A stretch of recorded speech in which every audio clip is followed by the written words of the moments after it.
Hello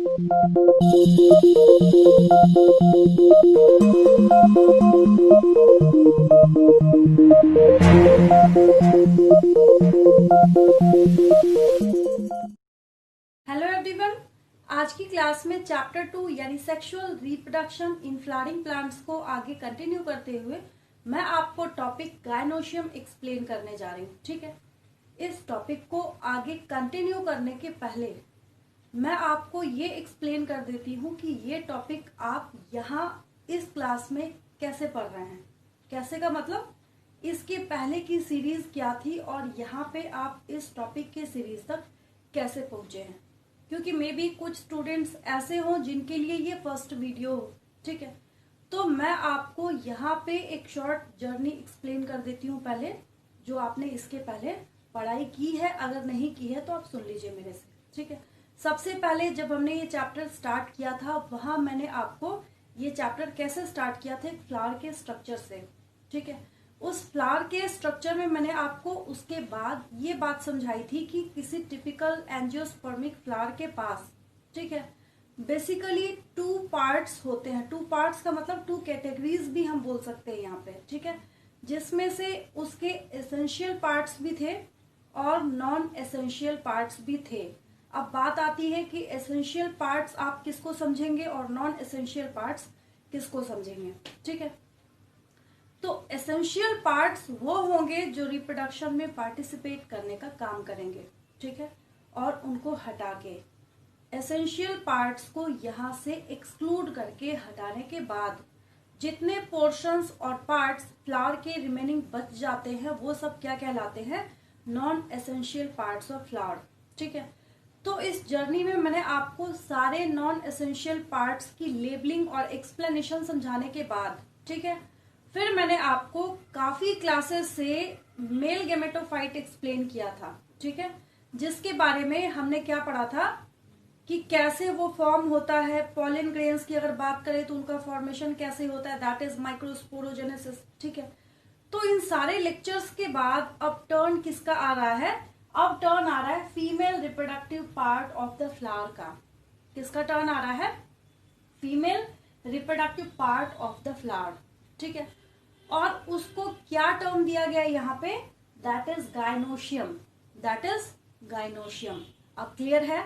ऐसे आपको पता है कि मोस्टली गायनो गायनी ये टर्म जो है ये फीमेल के लिए यूज किया जाता है। आपको ये बात बहुत अच्छे तरीके से पता है। ठीक है, अब इसको थोड़ा सा ऐसे समझते हैं कि इसमें कौन कौन से टर्म्स हैं जो आपसे स्पेशली पूछे जा सकते हैं। ठीक है, अगर गायनोशियम की हम बात करें, ठीक है, तो गायनोशियम की टिपिकल मीनिंग क्या है कि आप वहां पे एक प्रॉपर फीमेल रिप्रोडक्टिव पार्ट के बारे में पूरे डिस्कशन को समझें। ठीक है, तो इस डिस्कशन को समझने के पहले यहाँ पे कंडीशंस है कुछ। कैसे कंडीशंस है, हो सकता है कि किसी फ्लावर में, ठीक है, सिर्फ एक पिस्टिल हो, सिर्फ 1 सिंगल पिस्टिल हो। मोनो मीन्स 1 होता है।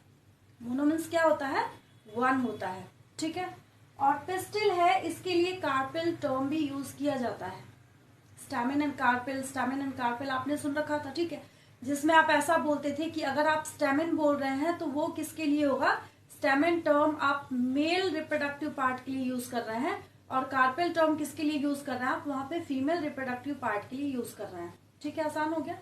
तो उस बेसिस पे यहाँ पे हमने इसको कौन सा टर्म दिया, मोनो मीन्स 1 होता है। मोनो मीन्स क्या होता है, 1 होता है। ठीक है, इस बेसिस पे हमने इसको क्या नाम दिया है, मोनोकार्पेलरी। आसान हो गया।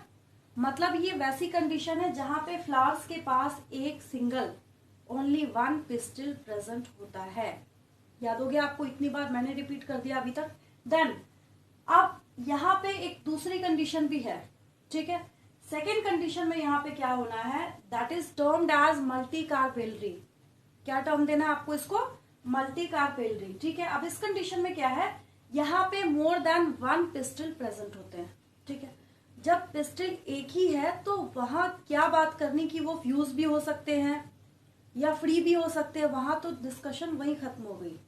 इसलिए इसके आगे मैंने आपको कंटिन्यूएशन में कुछ नहीं लिखा है, ये मुझे अभी आगे जाके आपको एक्सप्लेन करना है, क्योंकि इसके पार्ट्स ब्रीफली समझने के बाद ही आप आगे के प्रोसीजर को समझ सकते हैं। ठीक है, तो यहाँ पे स्टोरी यही ओवर है, क्योंकि एक पिस्टल है, इसके आगे कोई डिस्कशन नहीं है, नो डिस्कशन। ठीक है, बट यहाँ पे इस कंडीशन में क्या है, मल्टी कार्पेलरी कंडीशन में जब आप डिस्कशन देखना स्टार्ट करेंगे तो जितने पिस्टल्स हैं, जितने भी क्या है वहां पे पिस्टल्स हैं, ठीक है, वो फ्री हो सकते हैं। कैसे हो सकते हैं, आप उसको काउंट कर सकते हैं, सारे पिस्टल्स कैसे हो सकते हैं, फ्री हो सकते हैं। ठीक है, तो अगर वो फ्री होंगे उसके लिए टर्म आएगा यहाँ पे एपोकार्पस। क्या टर्म आएगा, एपोकार्पस। ठीक है, और मैंने यहाँ पे शॉर्ट में लिख दिया है पिस्टल्स फ्री, यानी कि ये याद करने के लिए आपके, क्योंकि बहुत इसको मैंने शॉर्ट करके लिखा है, आपको खुद भी दिख रहा होगा, और बहुत आसान हो गया, सिंप्लीफाई कर दिया मैंने यहाँ पे आपको। ठीक है, तो यहाँ पे पिस्टल्स क्या है, फ्री है। ठीक है, तो यहाँ जब पिस्टल्स फ्री है तो दूसरे कंडीशन में क्या है, इसका उल्टा कर दीजिए, जब एक जगह पिस्टल्स क्या है, फ्री है। ठीक है, तो दूसरे कंडीशन में क्या है, यहाँ पे पिस्टल्स फ्यूज्ड हैं। कैसे है, वो फ्यूज कर गए आपस में। ठीक है, तो वैसे कंडीशन को क्या आपको नेम देना है, टर्म देना है, दैट इज सिनकार्पस। क्या बोलेंगे हम उसको, सिनकार्पस। आसान हो गया, ये यहां से लेके यहां तक का पोर्शन बहुत इजीली मैंने आपको आज की क्लास में अभी के अभी याद करा दिया। ठीक है, अब जो डिस्कशन है वो किसके बारे में है कि ठीक है, हमने ये सीख लिया कि अगर एक है, एक ही है तो आप उसको मोनोकार्पेलरी बोलेंगे। ठीक है, अगर एक से ज्यादा होंगे, मल्टी मतलब होता ही है। ठीक है, ज्यादा, बहुत ज्यादा जब प्रेजेंट हो तो मोर देन वन पिस्टल जब है तो मल्टी कार्पेलरी। अब उसमें दो कंडीशंस हो सकते हैं, अगर वो फ्री है, सबके सब कैसे है, फ्री है। ठीक है, तो फ्री वाली कंडीशन को एपोकार्पस याद करना है आपको। अगर वो फ्यूज्ड है तो फ्यूज्ड कंडीशन को आपको वहां पे क्या याद करना है, दैट इज सिनकार्पस। ठीक है, अब बात क्या आती है कि जब ये सिंगल पिस्टल है तो बाकी भले वो फ्री हो या सिनकार्पस हो, कुछ भी हो, बट एक जैसा होगा, वैसा ही तो सबके सब होगा। ठीक है, तो यहाँ पे क्या है, आप इसके पार्ट्स को ध्यान से समझिए और एनालाइज कीजिए। ठीक है, बहुत आसान है। यहाँ पे आपको एक लैंडिंग प्लेटफॉर्म दिख रहा है। आपको लैंडिंग प्लेटफॉर्म मैं ऐसे ही बोल दूंगी, जिन बच्चों ने पिछली क्लासेस नहीं की हैं उनको यहाँ पे बात समझ नहीं आएगी। लैंडिंग प्लेटफॉर्म मैं इसलिए बोल रही हूँ क्योंकि यहाँ पे इसे स्टिग्मा के ऊपर पॉलन ग्रेन्स लैंड करते हैं। इसे स्टिग्मा के ऊपर क्या होता है, पॉलन ग्रेन्स लैंड करते हैं। ठीक है, तो ये पोर्शन क्या है, दैट इज स्टिग्मा। क्या लिख दिया मैंने, इसको स्टिग्मा लिख दिया है। ठीक है, अब इस स्टिग्मा के ऊपर आपको एक नैरो ट्यूब लाइक स्ट्रक्चर दिख रहा है। कैसा दिख रहा है आपको, एक नैरो ट्यूब लाइक स्ट्रक्चर दिख रहा है। ठीक है, दैट इज स्टाइल। क्या है वो, स्टाइल है। ठीक है, अब इसके बेस में क्या है, एक सोलन पोर्शन आपको दिख रहा है। कैसा दिख रहा है, वो सोलन पोर्शन है। सबके कॉम्पिटिटिवली आपको साफ साफ दिख रहा है यहाँ पे, कैसा है ये, सोलन पोर्शन है। ठीक है, that is ovary, that is ovary. ठीक है, तो इस stigma plus style plus ovary, इन सब को ऐड करने के बाद, ठीक है, आप इसको यहां पे क्या टर्म दे रहे हैं, दैट इज पिस्टिल। क्या हो गया, ये पिस्टिल हो गया। ठीक है, आगे जाके आगे की क्लासेस में फर्दर इसके अंदर भी बहुत सारी एक्सप्लेनेशन है। जितनी एक्सप्लेनेशन की जाएगी उतना कम होगा। ठीक है, तो इसके आगे जो स्ट्रक्चर्स होंगे इनके अंदर, वो मैं आपको आगे की क्लासेस में समझाऊंगी। That is ovule, embryo sac, ये सब कुछ मैं आपको समझाऊंगी। ठीक है, बट आज की क्लास में आपको ये बेसिक तरीके से समझना है कि पिस्टिल क्या होता है, पिस्टिल क्या होता है। ठीक है, तो यहाँ पे क्या है, जब आप एक पर्टिकुलर पिस्टिल को देखना स्टार्ट करते हैं, किसको देखना स्टार्ट करते हैं, पिस्टिल को देखना स्टार्ट करते हैं। ठीक है, तो इस पिस्टिल के पास क्या है, कितने पोर्शंस है यहाँ पे, इसके मेनली 3 पार्ट्स हैं। मेनली इसकी कितने पार्ट्स हैं, 3 पार्ट्स हैं। ठीक है, 3 है, 3 ही पार्ट है इसके, that are first portion is, upper portion से स्टार्ट कीजिए। यहाँ पे stigma, style and ovary, stigma, style and ovary. ठीक है, आसान हो गया अब आपके लिए।